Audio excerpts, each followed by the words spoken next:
Hey, everybody, this is Todd Hayen here with ManTalk. If you want to get a hold of me, my website is down below, and I'll put my email address up a little bit later. And so we got a little clip today we're going to play, and then we're going to go into talking about it.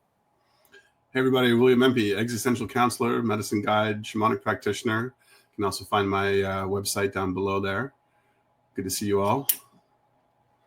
And here's William's email address. So if you want to send him an email, set up an appointment for like 30 sessions.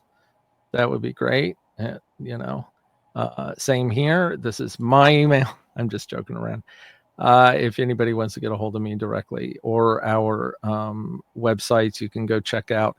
And please, if you like what you're hearing here and think that it'd be fun to be a subscriber, it really helps us to see who, the subscriber. We don't know who you are, but to see the subscribing, that it makes us feel like we're doing something that people are interested in and committed enough to subscribe. So please do that, and also comment. That's something we'd really like to see more of. Comment on the actual session you're seeing, or comment in the general community board, wherever that is in the YouTube channel. And let us know what you think. If you think a lot that we're saying is crap, let us know. And we'll maybe adjust things, maybe make things a little more interesting in certain areas if that's what you're looking for. Also, please, if you see a clip, you notice that we show a little clip just to get us kind of fired up and go with things. If you see a clip and you're hunting around or scrolling or whatever on TikTok or whatever it is that you think it would be an interesting thing for us to talk about, send it to us. Send it to one of these email addresses, and that would be great. And also, if you have any ideas you'd like us to talk about, even without a clip, that's fine too. We just use the clips just because it's kind of easy to catapult us into a discussion. But we don't have to have a clip to do that. So if you have a concept or an idea you want us to talk about, would be interested in hearing what we have to say about it, just send it to us or put in the comments, whatever you'd like to do. So anyhow, I'm going to play this clip, and unfortunately I didn't have time, and I apologize to whoever this is. I don't know who she is. I've seen a lot of things that this woman has commented on before, but I don't know her name. It may be on the clip. I don't know, so I apologize. I've never seen her or heard of her before, but it's an interesting. Oh, really? I know. Yeah. Well, it's the algorithms for these things, because I look for these things all the time. And once you stop and look at something for more than 2 seconds, it'll start feeding them to you. Oh, what a great technological age we're in these days. Yeah, so I'm seeing a lot of her now because I looked at this for more than a half a second. So anyway, we may get more of them. She seems to have a pretty good idea of some stuff. But anyway, without further ado, let me just play this. You have anything you want to say to add to that or whatever? Okay, let me just play this and then we'll start. It cuts off really abruptly at the end, so I apologize for that too. But anyhow, let me play it and we'll talk about it. If you have a husband that's moody and a bit ratty and all of these things, and you've tried everything, you tried like being nice to him and it's not working, have a look at the physical intimacy. If that's even remotely missing, it's like they can't activate the happy switch until that's been activated, unfortunately. So, and I think women really underestimate it, myself included, until I've been working with men. It is the most important form of appreciation in their world, like of course with everything else, but they need it's a way of feeling all types of intimacy, physical, emotional, everything comes from that. So it is really important, plus the verbal affirmations and all those other things, but that's a really important element of it, and it is a guard for infidelity as well. This is a great topic. Yeah, I think this is a very interesting thing to discuss. The position we are in the culture these days is that this idea that she's presenting as being so important is essentially dismissed by the culture in general. It's considered, at least in North America. I think in Europe it might be a little different. I don't know, different parts of the world.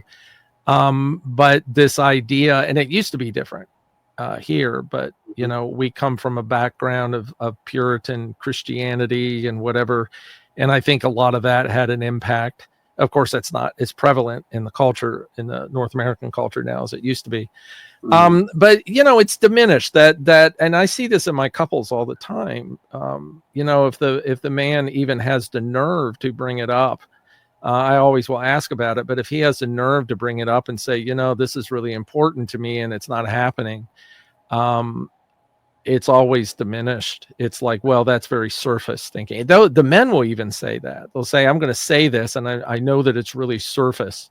But the sexual encounter with my partner is really, really important.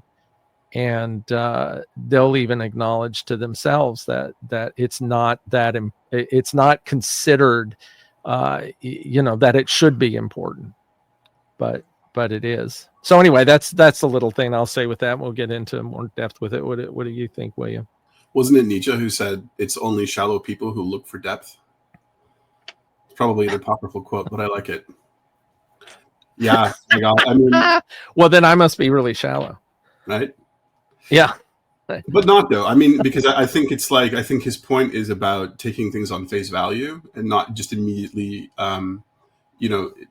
ignoring what's right in front of you and constantly looking for what's underneath. It's being able to take that in at face. Yeah, that's a good point. That obviously, I think as therapists, we naturally are trained to see both, right? Because you're looking for the depth, but you're also looking for what's right in front of you. So I wouldn't throw yourself under the bus too quickly.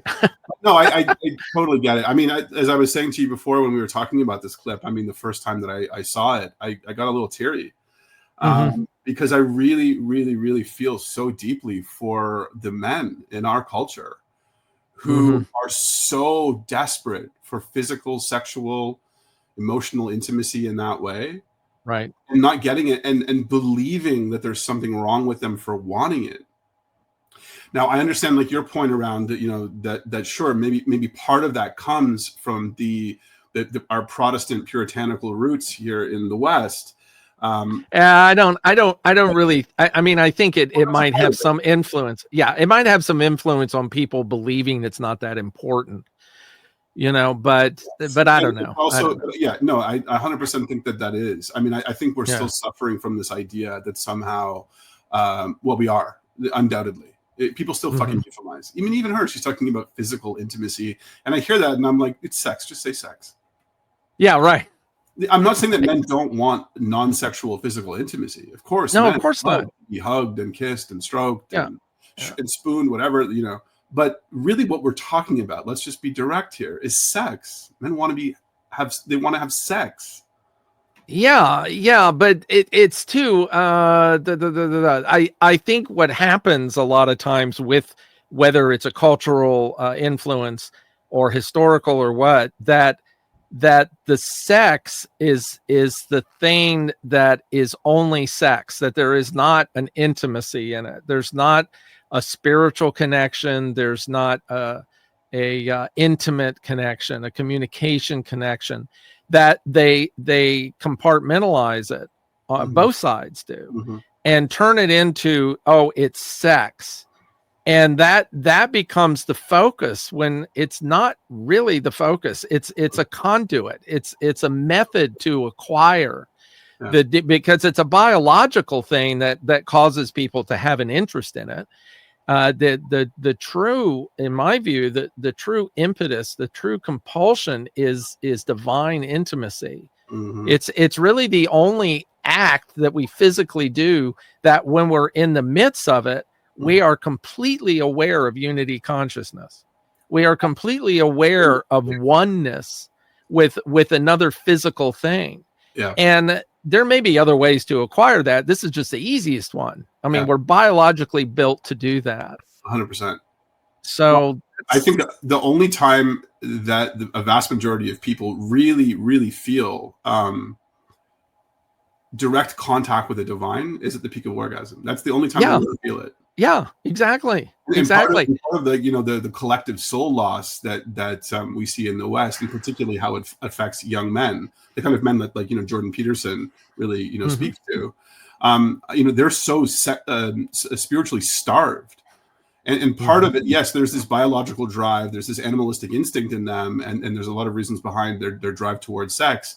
But part of it, because they're so disconnected from soul, part of the pull in that is that they have a taste of the divine in that moment, and they're thirsty for it. And that's so different than the animal instincts that we normally would attribute. Absolutely. Oh, it's a man who needs to drain his balls because you have this sort of thing. Right.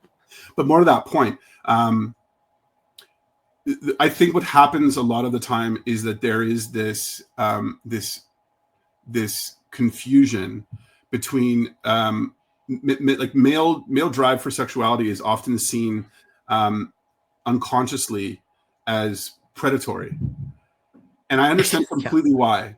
Because the predatory instincts in the male shadow around sexuality, right, has caused an endless amount of pain in the feminine, an ocean of trauma as a result. So there's no blame when there is this kind of trauma reaction to a sexually aroused man and a fear of that causing harm, because it has.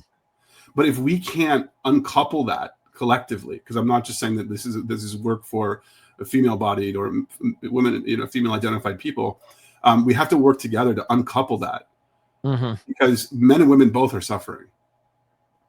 Well, the interesting thing that I always think of with what you're talking about, is that why is it like that? I mean, I think archetypally men are, we talked about this last week with the thrust, with the idea of the penetration, that there is an aggression to that. I mean, it doesn't have to be pathologically aggressive. Okay. Certainly it doesn't have to be that at all, but there is an aggression in it. There is a submission of the feminine to the masculine in the sexual act. That's all a part of it. It's curious to know, why is that necessary? Why can't it be more neutral and more power, power neutral? I mean, it is power neutral. I shouldn't say it like that. I shouldn't word it that way. Absolutely is. I mean, and I think that the work to be done here is accepting the fact that we still have these primal instincts that are fundamentally based on predator and prey dynamics, and then there's nothing fundamentally wrong with them. And when you look at institutions like ISTA, the International School of Temple Arts, that one of their core missions is to turn people onto, pun intended, the realization that those dynamics can exist and not be harmful, that you can be in your predator and you can be in your prey and enjoy the play without it ever tipping into something unconscious and shadow where people get hurt. But it's about bringing that into conscious awareness, bringing in your natural desire to be predator and prey. Exactly. And if you look at it at its very basic level, even aggression with, say, a predator animal that goes out and eats a gazelle, that originally comes from play. It originally comes from something that is enjoyable and actually brings 100%. Positiveness for both sides of it, which is very bizarre. I think the element that gets thrown in, the shadow that gets thrown into aggressive sex, like the extreme of aggressive sex is rape, which really doesn't have much to do with sex.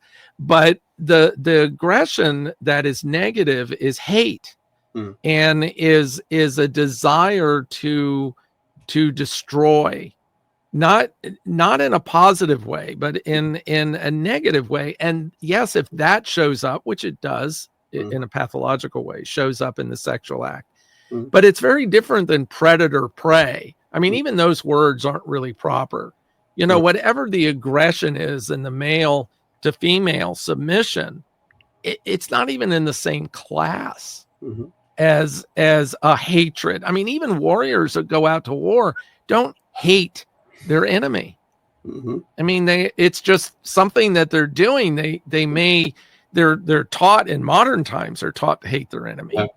But that's more of a modern. Totally agree. And part of the uncoupling, or on a deeper level, really here, what we're talking about is the decolonization of the sexual mind. And I mean that word I think in a way that a lot of people don't quite get. I'm not equating this to the kind of revenge-based shadow sort of driven decolonization that we see that's causing so much harm now. And I'll go into that later if need be. But the decolonization it's recognizing, and it really takes a kind of shamanic practice to get into this, shape-shifting into the predator and to realize the ecstatic embodied experience of being the prey. Okay. Most men benefit the most from these kind of practices, where when we do this in ceremony, when men actually can shapeshift into the prey and feel how ecstatic it is to be devoured, and women likewise, female male-bodied people, there can be this fundamental release through experience within the containment in shamanic practice. But what it does is it pulls you out, like you say, of this belief that it's somehow driven by hate. Yeah. But there are these things that are intertwined in here, and that we need to understand them and bring them into awareness. I was thinking just now, I don't know if you've seen the Paul Thomas Anderson movie recently, Punch Drunk Love, but there's this amazing scene at the peak when finally the two lovers that are separated come together, where they have this moment where they're kind of talking to each other, and it's supposed to be kind of weird or absurd in the tone of the movie, but he says to her, I just want to smash your face and eat. And then she goes, yeah, I want to pull your eyeballs out and eat them. And it's kind of funny, but I think he's tuning into, like Paul Thomas Anderson almost always does, is the fucking genius that he is. He's tuning into something, that there is this funny thing about the nature of sexuality that is kind of grotesquely I want to eat you. I want to tear you. Oh, yeah. And it's my God, yeah. Well, look at the whole S&M thing. I mean, obviously, that's a manifestation of that at its extreme. Yeah. There is also, to devour and to be devoured is that there is an intrinsic. I mean, and you probably know much more about this than I would philosophically. Mm-hmm. What is the death wish? What is what is that? And I think that's part of the compulsion to be devoured, to be on the receiving end of the aggression in sex. Well, the death wish in sex is about being able to lose your ego. The death is the death of the self. The ego. Okay. Because what happens isn't sex for most people who are not, practicing, something, some deep body work, things like yoga or whatever. It's one of the only moments, again, where you actually feel that you can transcend the ego, that you lose yourself in the act and you lose yourself in the other person. One of the reasons why pornography has such a strong pull on people is because it's so good at pulling you out of your sense of self. It will push everything out. Right. It puts you into this spell, this trance, where you have single-pointed focus, the kind of single-pointed focus that you can only hope to achieve by years of meditative practice, to be that zeroed in. So I totally agree. So that death wish, what the French call the orgasm. The little death. Right. Yeah. There was actually this great website that came up maybe 10 years ago or so, and it was porn, but it was both men, women, trans people, everybody. It was just the face of these participants. I think they were volunteers. I don't know. There was a lot of them of people having orgasms. And you could really see these clips, and you could see all. And it wasn't, there wasn't a lot of nudity. I think it was mostly just focused on, And there's something very kind of powerfully erotic in a different way about witnessing human beings experiencing that ecstasy. And one of the things that you notice in that, if you go through them, is how you can't distinguish between agony and ecstasy in the face. It looks as though you're in pain when really you're in ecstasy. Right. It really gets to the core of the embodied sexual act in the way in which it is so complex, and how we just get it wrong. Yeah, let's go back just for a second, or for some discussion about the differences here. I think this is one of the things she's pointing out. We're talking about sex in general, which applies to both parties, which is great. Yeah. But what is it that's unique in this male thing? It's like, why is it that women, or once again, we're talking about the women that constellate the feminine, the feminine archetypes, or whatever, however you want to frame that. Yeah. But what is it that makes that in a heterosexual couple, the woman, why doesn't she have the same drive And why is not as important to her to find intimacy through that conduit, through that method, that it is so important for men? I mean, just like what this woman said in the clip. What is that about? Because in order for the entire cosmos to be the cosmos that it is, there needs to be binary opposites. Mm-hmm. And embodiment is a great place to see that.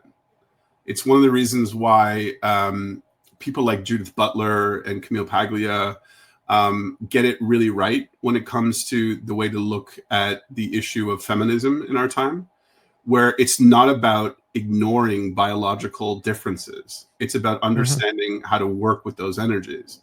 So fundamentally, there is this interplay between these two energies. And I think what you're describing is that that's a function of it.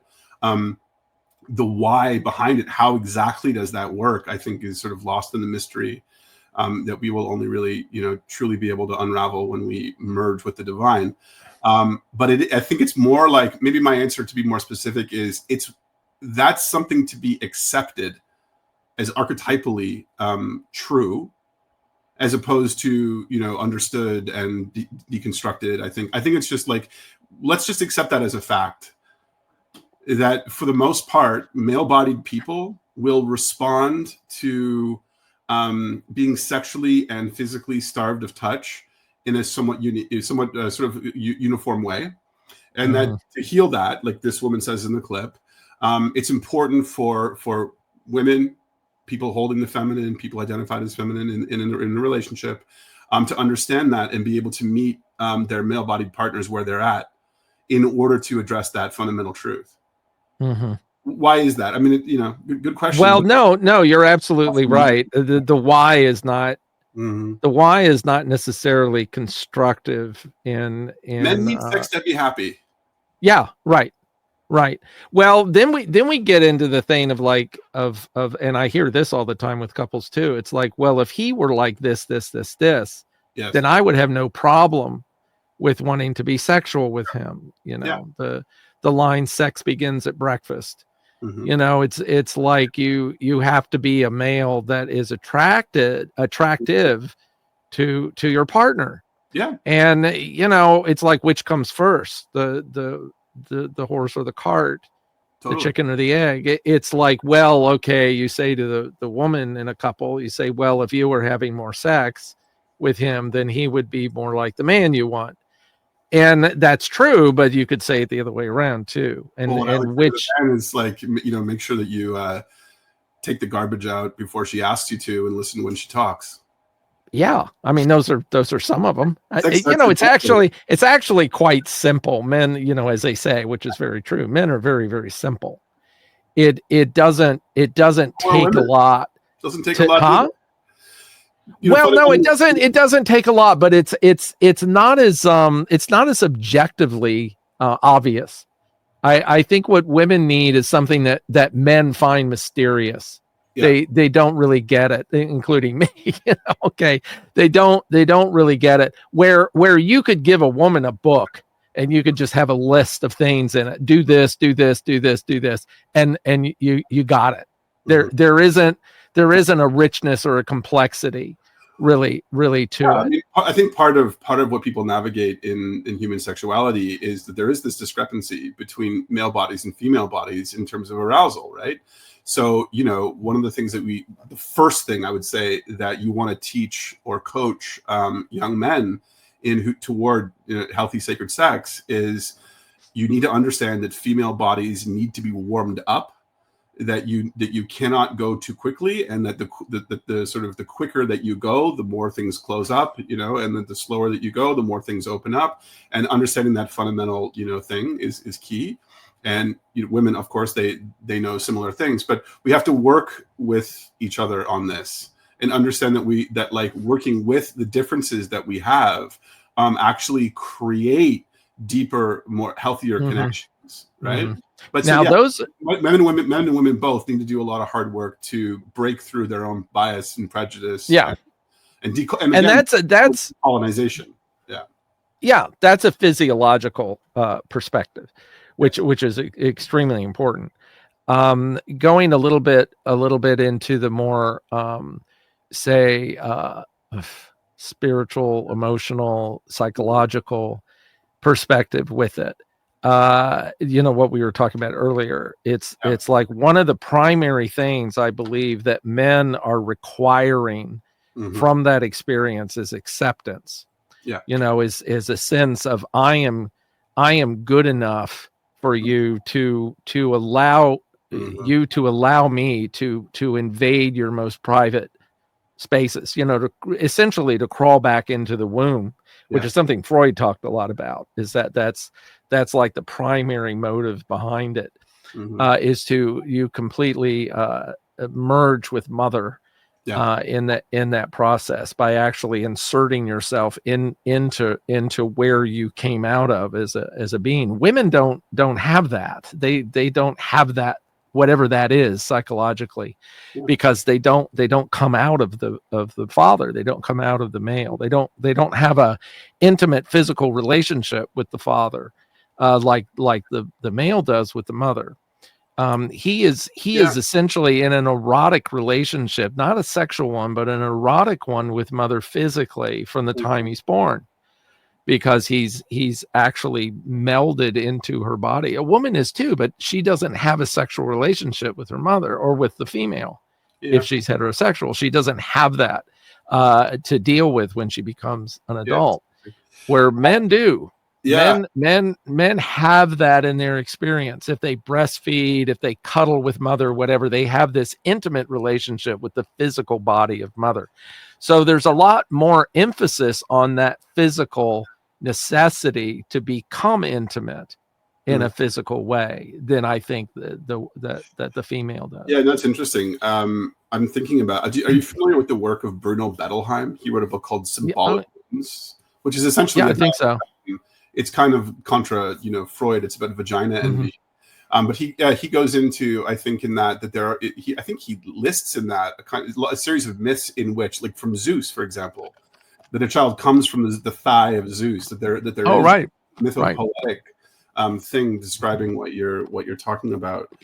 Yeah, and I was thinking too about what you're saying, and to a large extent, I think it's important to really foreground the idea that male-bodied people, male-identified people, are going to seek approval and validation through sex in a very unique and deep way. Right. I like to sort of explain to people about, what is it? Why is it that promiscuity is like the dominant theme in male-focused pornography? That this woman is, and it's because I think my theory is that there's a part of the male psyche that says the only way that I would ever believe that you would have sex with me and therefore approve of me in a way, as if you can prove to me that you would do that indiscriminately with anybody.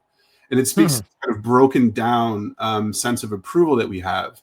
The only way I could imagine you having sex with me is if I could imagine that you're that promiscuous. It's a fundamental deep disconnection from their capacity to approve of themselves, which I think is a function of the father, right? But what men get more than just simply orgasm or primal indulgence, I think, is when a woman has sex with a man, she's saying, "I approve of you." And interestingly enough, a lot of kink, it can be kind of, you can see it as, this is how much I approve of you. This is how willing I am to completely accept every part of you. And everything you would do to me. Everything you would do to me, everything you are, every body fluid. And it's like, it's this deep need to be approved of in that way. That again is the unity consciousness idea, again in a physical form, because we're dealing with a physical thing. Sex is a physical thing, but it's that melding, believing that if you completely approve of me and anything I do to you and anything that we do, if you completely approve of me, then we are one. We are one in the same thing. Now, again, the question would be, why is that mostly a male thing? In that physical form. Yeah. Part of it, and maybe even all of it, I don't know, but like, that's all just wounding from the patriarchy. Because that's all father wound stuff. That's about men who have not been shown men in their lives who are constellating masculinity in its fullness adequately enough for them to validate themselves, to not desperately seeking validation through sex. Okay, so you're talking this idea of the approval is more of a pathology than it's a lack, it's a loss of Okay, internal approval. If men grew up in a society in which they received the approval of men who they idealized because they were constellating masculinity in their fullness, that we wouldn't see the kind of wounding and trauma in men around sexuality in the same way, because they wouldn't seek approval through women as in desperately and kind of desperate. Yeah, I would totally agree with that. What I want to separate here, and I have again a lot of clients that fall into the class you're talking about. The idea of anima possession, the idea of the only thing important in a man's life is his female partner, that his life is meaningless, is empty, whatever, if he doesn't have sex with that kind of approval. That's more of a validation for being alive, which is, to me, is a, if we want to call it something, we can call it a pathological thing.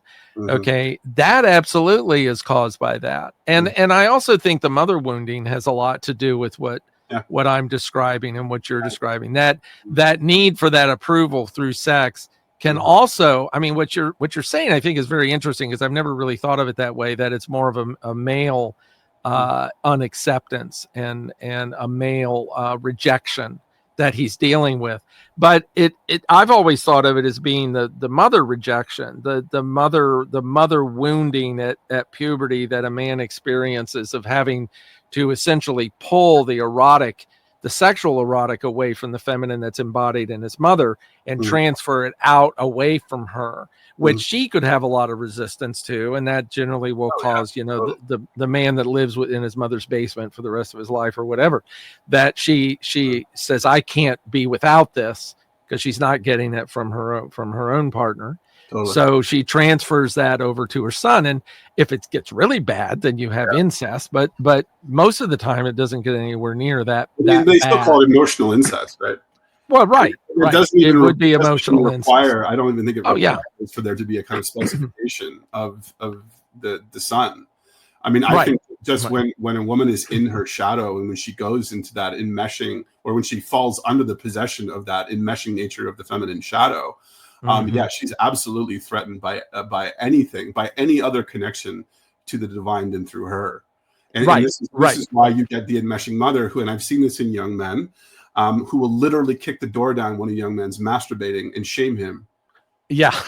No, son, not that mother. I'm the only mother. I'm the only thing. I'm the only one that you come to for oxytocin. Yeah, the greatest fear of an adolescent boy is having mother walk in while he's whacking off. I mean, it's like, but not only because of sexual shame, which is a function of the deep, no, but it's betrayal. Mind. He's betraying mother. So there's just what you said. One being the colonized mind and the shame around sex, but the other being about my greatest fear is that my mother will not allow me to individuate from her and to become whole as a man, that I will be forever a kind of eunuch. Poisoned by her need to hold on to me so that she can feel secure. And so there's both things that are happening there. Yes, there's the shame, but then there's also this, oh my God, what it means that you're doing that is that I will not be allowed to be my own man. Right? Well, that becomes what I'm saying is the betrayal. That becomes the fear of the consequences of betrayal. Yeah. It's like, it's not so much the betrayal that the boy wants to be fused with his mother and that he's betraying her, but it's the consequence of just what you said. The consequence of betrayal is that she will then hold him tighter, and she will not allow him to individuate and to transfer. Exactly. That she will hold him prisoner. So that's what happens if you let the mother know that you're seeking the feminine outside of her. It's not just a fear of getting it's something interesting, right? of getting, yeah, sure. No, I hear you. Yeah, it's also going out on a date. It's like you hear that all the time. You know, one of the first things I ask my couples is to the woman, I say, does your mother-in-law like you? You know, it's one of the first little indicators, the little red flags that come up, and to say, no, she can't stand me. She couldn't stand me the moment I walked in the door, you know, blah, blah, blah. Then you kind of go down that path. Mhm. Even if she says, no, she adores me, you can see, well, she's made some alliance with the feminine so that then they can become one. And she's still in there. She's still next to the woman, you know. Many mothers that sabotage a woman's relationship, they do it into adulthood too. I still see it. Oh my God. Yeah. But you said something interesting. You said, yeah, but I think the truth is that the boy wants to be merged with the mother. Mm-hmm. The adolescent fights like hell to cut all of the cords, tangle him so that he can individuate. But if you're in infantile consciousness, you want it. When she enmeshes you, when she merges, you fucking love it. Well, that's the battle. Yeah, that's the battle, because the feminine, even if it's embodied in mother, is better than none at all. Right. Okay, so that relationship, he realizes unconsciously that he has to have that. Yeah. And the only choice he has at that moment is mom. And he resists that. This doesn't work. I know, you know, I'm going to go out and look for it somewhere else. But there is a drive for him to maintain it. Yeah. Because it's familiar, it's the feminine, it's cuddling, it's loving, it's all of those things. If the mother doesn't help him push out, then he's screwed. Well, okay, so I would say that what he needs is for an entire community of elder men who are healed to support him in that, and for the mother to collude. Exactly. The mythic story always goes that that's how it's supposed to work. Exactly. Yeah. The elders are watching very carefully when a young man is moving out of that phase, when he's naturally starting to, when adolescence is alive in him. And but what they'll do is they'll say, okay, he's ready. Now we're going to initiate him. And then what they'll do is they go to the mothers and they go, listen, we need your help here. When we come in the night and drag him out of the tent dressed like, as demons, we need you to scream like hell. Don't take my son. Take my son. Right. Exactly. And they go, okay, got it. No problem. I probably won't even be acting because I'm going to be, I'm already going to be in that group of right. So she colludes, and boy, and that medicine goes deep because he hears the screams of the mother while they drag him out, and they scare the boy out of him and bring him back, and the mother is there, and it's all clap, and look, well, a show, but welcome to manhood. And one of the reasons why it works is because she knows this routine. She knows it through other mothers. She knows it through her elders, the matriarchs of the. She knows what's going to happen. He doesn't. Yeah. He doesn't have a clue.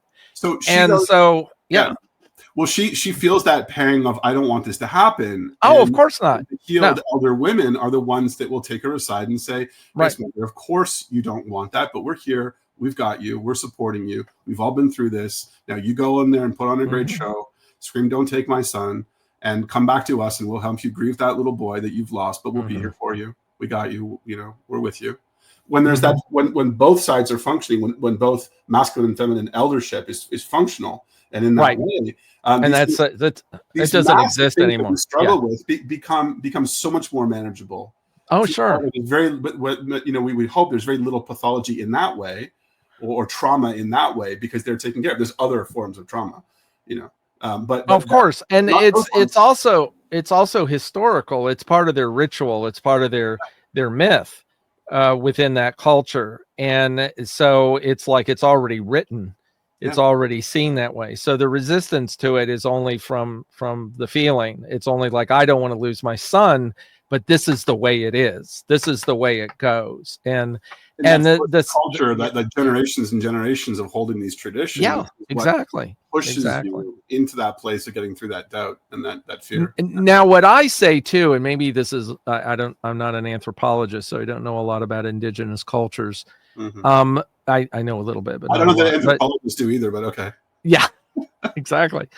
But I also believe that the father in the relationship with the mother is essential in that mother wounding, because he then essentially the baton is essentially passed to him at that point to continue raising his son as a man. So he needs to step in Mhm. and take a more active role with the boy, as well as take a more active role with the mother, who has passed through the matron stage with her son.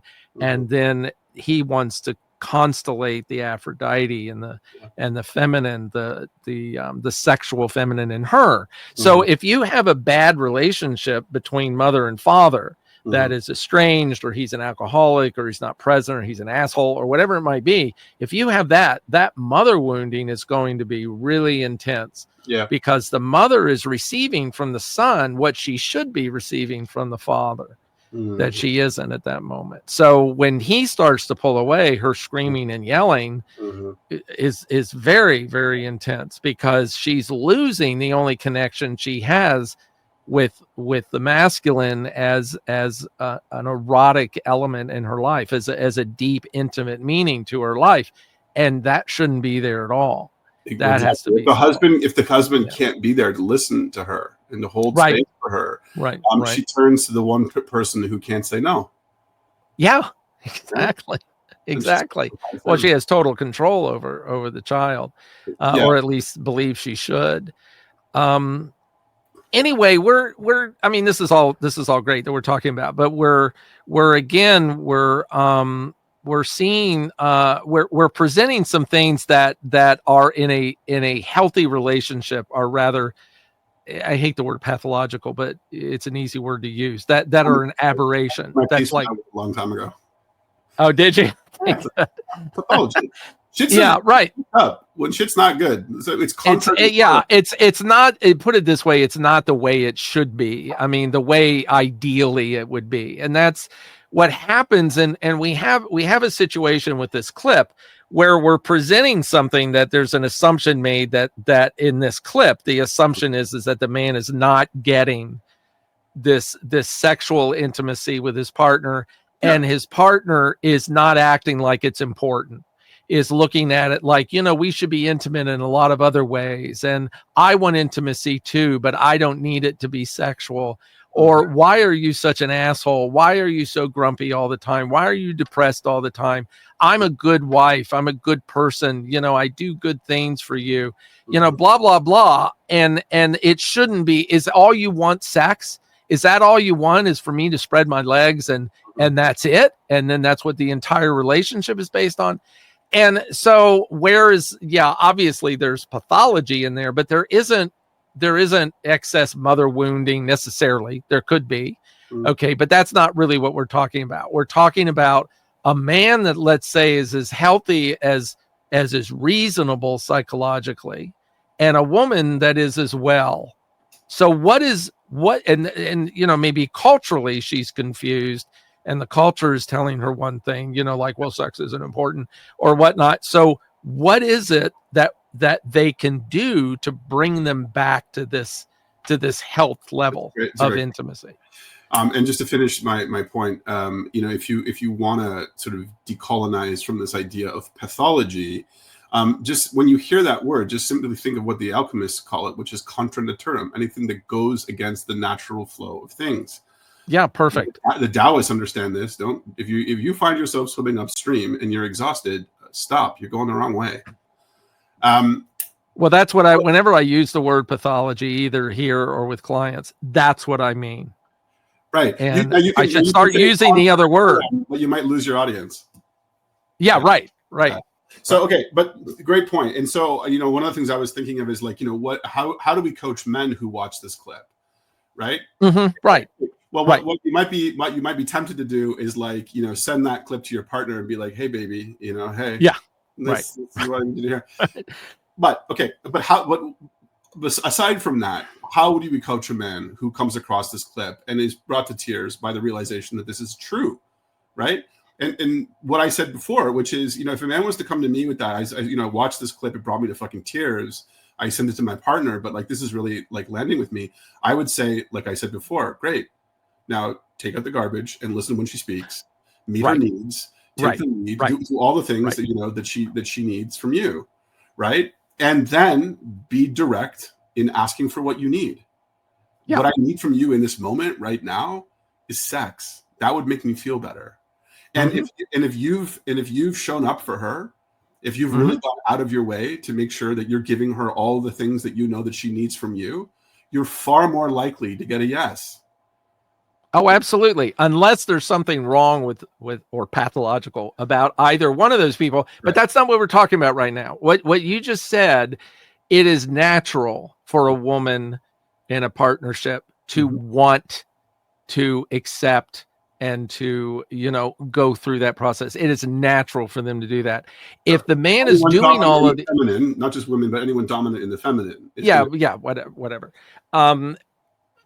As long as he's providing for her, and if we're counseling the man and not the woman too, or not the woman by herself, if we're counseling him, we would say exactly what you just said. Go read the book, The Way of the Superior Man. I think that's one thing that David Deida does do in that book. He does make that clear. It's like you make yourself a man first. Don't expect your partner to think you're a man until you do. You have to know you are one. And this is what men do. This is how men archetypally function in the culture. And taking out the garbage, listening to your partner, being a provider, being a protector, all of those cliche things. If they're not present, if you're a man that screams at your partner all the time, sits and plays video games all day, complains about work or whatever, if you're that man, you aren't going to get what it is you need from her. You just won't, because she doesn't need it. She doesn't need that. You do. Totally. Well, if 90% of your sexual energy is lost in pornography, and when she's ready to go, but I've been jerking up all day, honey, I'm not really up for it. No, exactly. Well, pornography is the first thing that has to go. I mean, you can't expect to have an sexual accepting partner if you're fucking watching porn. Maybe just to push back a little bit on that, it's not the pornography itself, it's how it isn't why it's being used. But if you're talking about a male dependence on pornography for emotional regulation, yes, if it's pathologically so, if it's reached a point where now it's contra naturam, right? Where is it okay? Where is it okay? Because I agree with you, but where is it okay? For example, it's not how many times you jerk off. It's not how often you watch porn or for how long or what kind of porn. It's how is it negatively affecting you? So the line isn't, a number or whatever. It's, are you doing it to the point? Are you masturbating to the point where you have no more sexual energy? Exactly. So what I implied, which is wrong. I don't know. What I implied, which I think is wrong, is that there's nothing intrinsically wrong with porn. If you have moral issues about young women selling themselves to do that on a screen, then okay, that's your moral issues. I mean, porn is like, you're talking about fundamentally, like, is it fundamentally wrong for you to watch other people fuck? That's insane. No, I'm not saying that. And the other thing that's very popular to say that I do not believe, unless you're watching, people having sex with horses or something. But this idea that your expectations will be too high, watching women that are accepting of anything, or that are really hot or whatever, that your expectations are so high that your partner is going to look ugly, is not going to be. I don't buy that. And maybe that's true. I don't know. I'd have to look at the research. No, I hear you loud and clear, and I'm a little bit skeptical myself on that one. It reminds me a lot of, like, they used to say if you play violent video games, you're going to go out and commit violence. Yeah, exactly. You're not really respecting the autonomy of the people that are playing video games, and I would say that's true. But I do think, though, that an over reliance on pornography, especially the kind of pornography that we have now, where it's been, everyone's like sort of baseline for novelty has been ratcheted up. I think when you get into that realm, it's like when your baseline for sexual novelty is that high, vanilla sex can actually be quite hard. And you can find a lot of men who suffer from erectile dysfunction and performance issues. Yeah. They're used to like this really intense experience. And now, but you're right, though. I mean, I don't think it's like it's causal. I don't think it's like if you watch porn, you will not be able to have, sort of. No, but what you're saying, I agree 100%. I think just to refine a little bit of what I'm saying, I think very often it's used as an excuse. Sure. to say that women, your partner will never want sex as much as those girls you watch on porn. Yeah. She will never want that. Now, maybe the actual thing they're doing, okay, anal sex or certain other things that might not be in the middle of the road, women cannot want that, and that doesn't mean they're not accepting you or whatnot. And you might get, anesthetized by seeing that over and over and over again. Why can't you be more like that? Okay, I can see that, but I think the passion in sex is something that transcends a physical novelty or a physical look or even the physical act itself.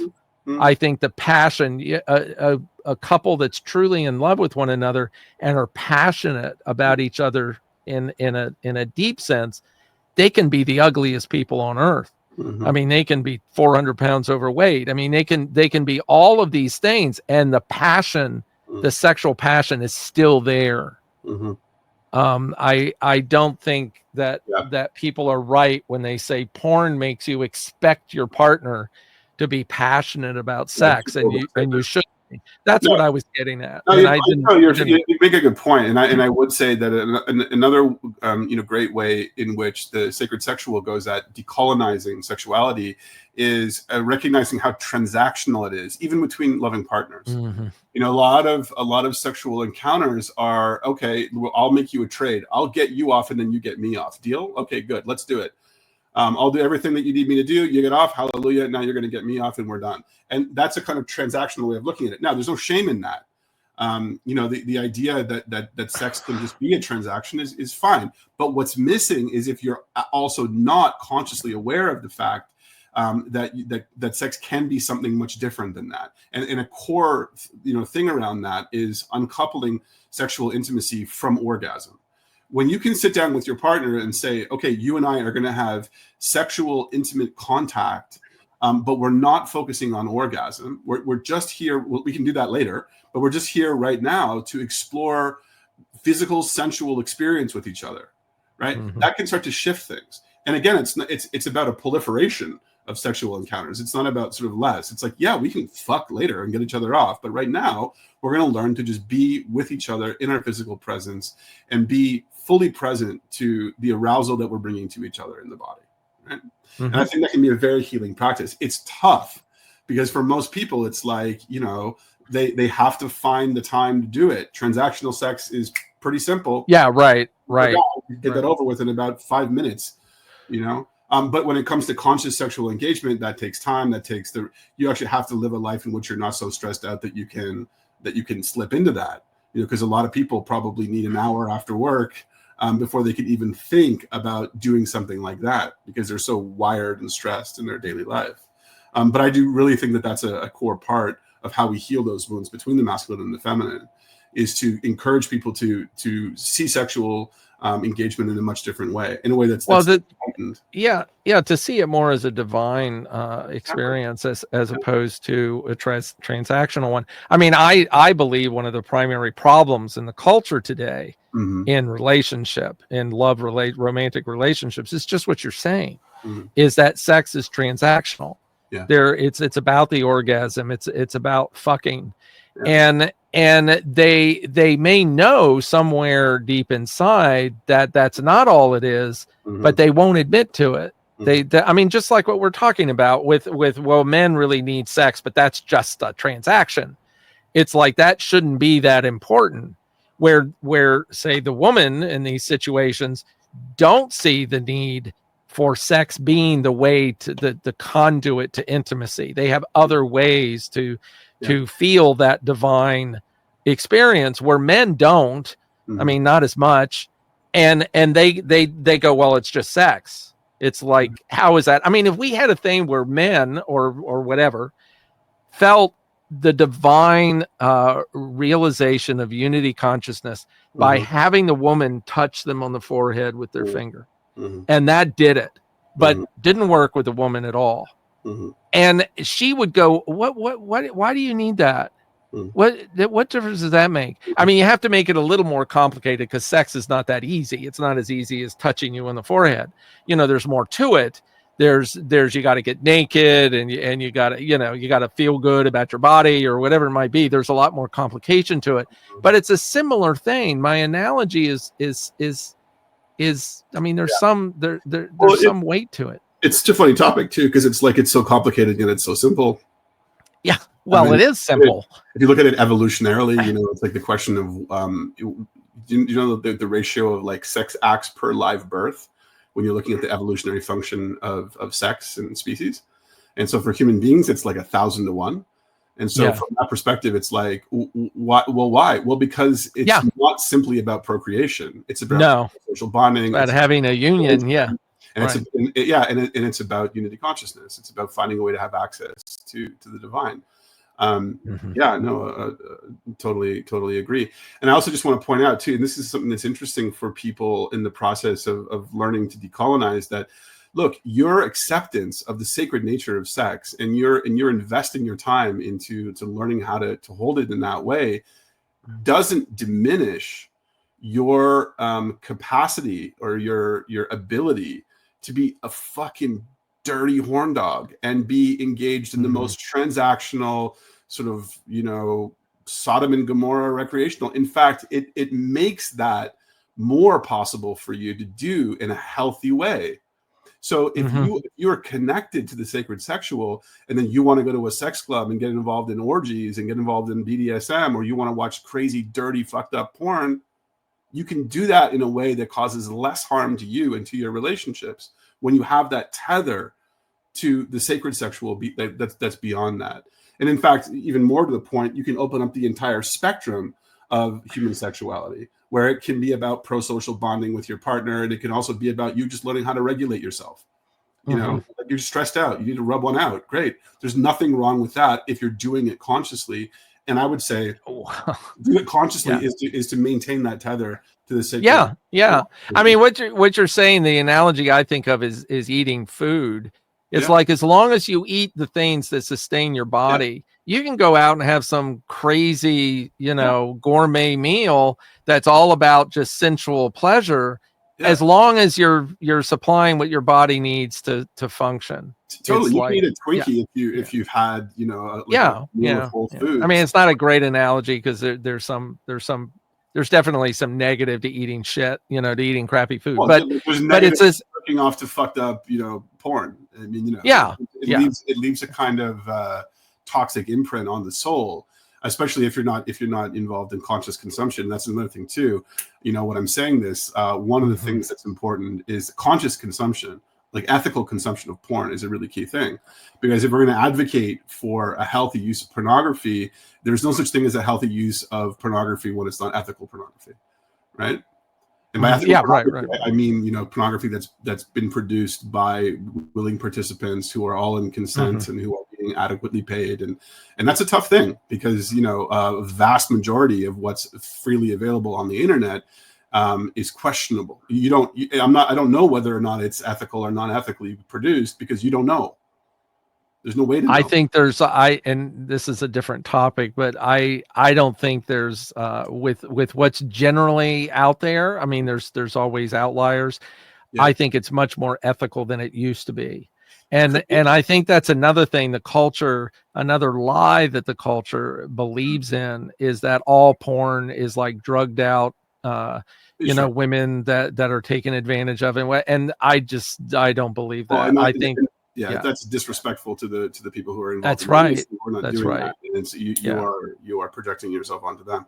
No, and my point being also, like, if you do want to consume ethically produced pornography, it's available. It's out there. In fact, and it doesn't take a whole lot for you to go and find it online. Yeah. Now we won't get into this, because it's a deep topic, and it goes into ethics and goes into morality and religious or spiritual beliefs or whatever. I don't think it's ideal to have something that, to me, is so important from a spiritual perspective, essentially secularized through pornography or through promiscuousness or whatever it might be. I don't think that ultimately is a good thing. I think we obviously have it. I don't necessarily think it's damaging, but like seriously damaging. But I don't think I think the price you pay for that is higher than it's worth. And I mean, you could say this about a million things. I mean, using a car, driving down a freeway is spiritually damaging. Yeah, you know, it's like, I mean, you could just consumption's already a bit of a myth, because it's like, you know, how do you really know? I mean, I think it's actually healthier for us all to recognize that whatever the hell we're consuming in this capitalist, system that we've created, just naturally assume that it's not ethically produced, because that's your better bet. Because there's well, what is ethics down the line in the supply chain? I guarantee you're going to find. Oh, sure. Yeah. Rare earth minerals, and iPhones and shit, where those are. Oh, yeah. I mean, it's, and the point I'm making is a bit extreme. I mean, it's almost like talking about a utopian culture. Well, I was going to say that too. I mean, it's almost utopian. Yeah, and that's dangerous. It is. Yeah. And I don't. Society in which, the sexual is only seen as sacred. Yeah. Right. You know what's going to happen. Well, it doesn't have to be that. I think you can secularize it, quote unquote, in your relationship.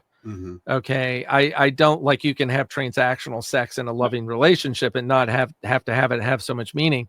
But I think secularizing it or commercializing it in a very highly accessible, extreme presentation that takes advantage and essentially sucks the energy out of you is not, certainly if it's done within reason. Okay. I mean, we can say that about anything. You can eat a Twinkie once in a while. I mean, even though that's bad for you. But anyhow, that's another topic I don't want to get in. And I certainly don't follow it. So, I mean, I'm about the worst example of everything I talk about. I'm always talking about people should stand up for this and do this. And I'm like a total wimp when it comes to stuff. I don't like eating food. I'll eat anything, even though I know it's not, and I'll tell people, oh, you really shouldn't eat that. But can I plug your Substack? Because you wrote about that, and I wonder if it's okay for me to point people in the direction of that great one that you put out last week, which is very brave.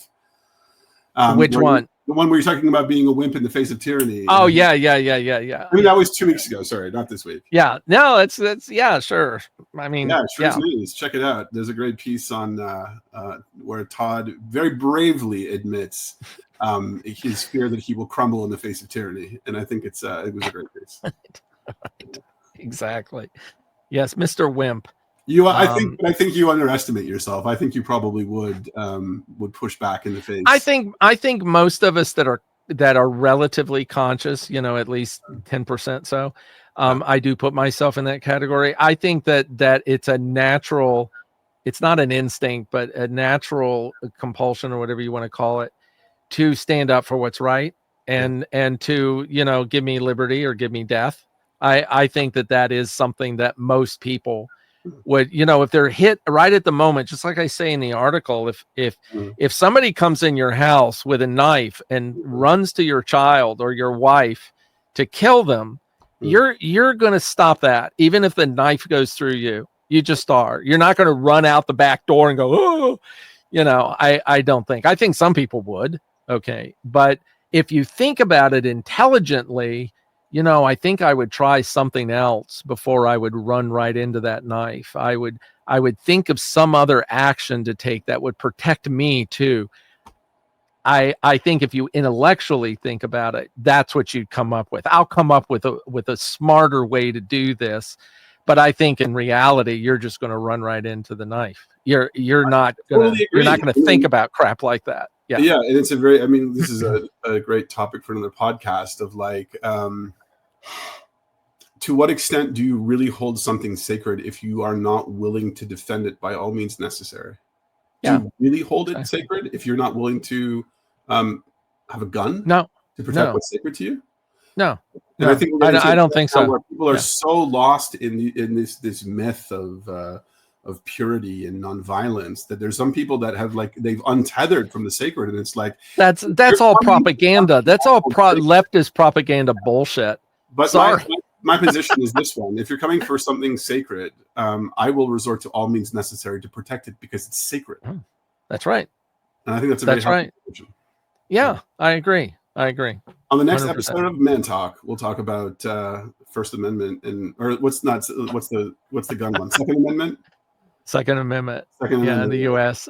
Constitution. Although we could. You really want to talk about the Second Amendment in this? I mean, we will polarize our listeners for sure. But I heard. Well, maybe not, because true men. True men. Am I going to really say that? Yeah. True men like guns. True women too. Well, true women do, but they've been.